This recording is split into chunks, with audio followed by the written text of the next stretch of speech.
Sean Morris taking a look at Saturday's $200,000 guaranteed late pick 4. We're going to kick it off with race 7. Keep in mind it is a 10-race card on Saturday. So the late pick 4 is going to begin with race 7, which is a $25,000 non-winners at 2 claimer. And I really think this race revolves around Sonny Puzzle. He's just coming out of a pretty strong race, in my opinion. He faced Combat Diver in that race, who won the race and was a next out winner, as well as Union River, who came back to run quite well.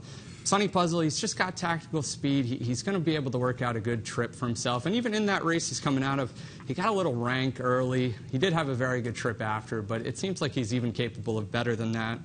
Beyond him, you have a lot of horses who figure to take some money who are just I'm pretty skeptical of.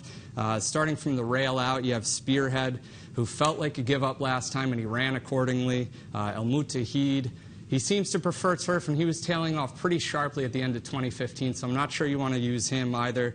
Drive, I mean, maybe you want to give Drive a little chance in here, but he did come off a long layoff last time. I guess you can excuse the effort, but it wasn't very good, so I don't know how short a price you're going to want to take on him. And then Dada Mano on the outside. He just drew really, really poorly in this race and is coming off a non-effort last time, so I'm not sure you want to use him either. I do think Sonny Puzzle is a potential single in this leg, but if you want to get a little creative, maybe you want to give Awesome Bill a look. He picks up Jose Ortiz here, which is definitely a positive sign for him, and probably gets back out to a more suitable distance. So at a price, maybe you want to incorporate him. But again, I do think Sonny Puzzle is a very likely winner of this leg. Moving on to race 8, a pretty interesting $20,000 claimer at 1 mile and 70 yards. And I do really like a horse in here. I wish he drew better, and that is Life's Reward on the outside. I thought he ran deceptively well last time, getting a wide trip on a track it was pretty hard to make up any ground on. He stayed on well through the lane. He's adding blinkers in here. I expect a strong effort from him, but I'm just not sure what to expect with the post because he doesn't have much early speed. He is adding blinkers, but he just doesn't have much early speed, so he could find himself up against it in here. Another horse at what should be a little bit of a price is Private Tail, and I like him. He's coming back on short rest, but this is a move Edmund Pringle has done successfully before, and this horse has run deceptively well around 2 turns at this meet. I think he's definitely worth incorporating, and then we'll see what we get out of Tismus, too. He's coming off a complete non-effort last time, but he's got some serious ability. Whether we'll see it, I don't know, but if the price is right, I think you want to use him because he definitely has an affinity for the inner track. Going on to the day's feature, it's a New York bred allowance race, and as these races tend to go, this came up extremely tough. There's a lot of different ways to go. One horse that really caught my eye, and I liked him last time, and he's coming back on short rest himself, and that's Bustin' the Bank. I liked him first off the claim, and he really showed up with, in my mind, what was an improved effort. He showed better early speed that day, just really took control of the race early. He did beat a filly in that race, Hottie Patati, but it just felt like a strong race from him and definitely an improved performance. So he's one with some tactical speed. He can probably work out a good trip for himself. And he might be overlooked just coming off that maiden claiming victory last time. So he's another one where I'll let price be my guide with him, but I will definitely incorporate him in the late pick 4. And then going towards the outside, I do like New York Chrome, too. I've got a little thing for him. He's really only run one good race in his career, but that race was very, very good. It would make him very dangerous in here.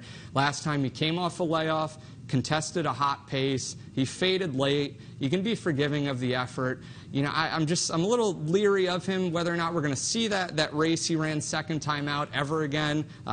But if we are going to see it, I think it's going to be in this spot. He's drawn pretty well. And again, it's second off a long layoff. He should show up with an improved performance in here. And then another horse I want to give a look to is Ogremeister, who last time he had a world of trouble. I mean, he could have run a lot better in that race.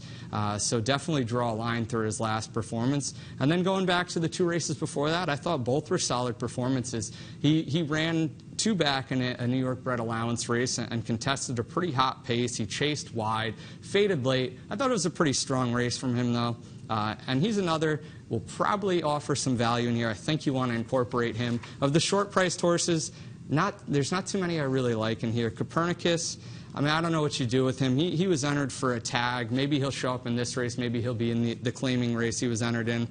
Last time, total non-effort. He was wide, but I just don't think he really has a legitimate excuse for that. Here comes Tommy. I don't think 6 furlongs is his best distance. Not that he ran poorly last time. And beyond that, he's just a horse who finishes second and third a lot. And I do question his desire to win. And then Black Tide. This horse has made a habit of getting perfect trips. Not that he had one last time. He was wide on the turn and stayed on pretty well through the lane. But I just think he's a little better on paper than he actually, or looks a little better on paper than he actually is. So those 3 I'm probably going to be against in here. This is definitely a race where I'm going to look for a price because it did come up extremely tough. And then closing it out, this is another intriguing race. It's a $25,000 maiden claimer for New York breds. And there's 2 horses at a price in here that I'm very interested in. Colonel Jen, maybe she's going to take a lot of money because she is going maiden special weight to maiden claiming. She didn't do anything in her debut, but that was a race on a very, very wet track. It was in the fog. I think you can be very forgiving of that race. And her trainer, Carlos Martin, he gets aggressive with these horses. So I would expect her to show up with a much, much better performance. And maybe at a price, again, we'll see because of the drop. And then going towards the outside, I like the Tom Morley trained Silly Face. Go back and watch her debut.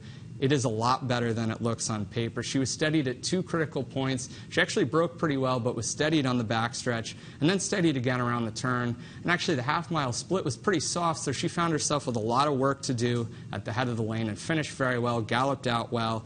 Definitely expect her to improve in this race.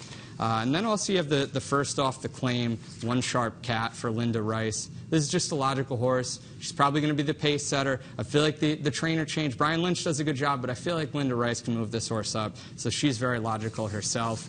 And then also pay attention in this race because you have 2 horses on the AE list, Baronet and Marakovitz. Both would have a big chance. So you got to pay attention to scratches because I think you would want to use either one of them should they draw in. Those are my thoughts for this late pick 4. Again, a $200,000 guarantee starting in race 7 on Saturday. Good luck if you're playing.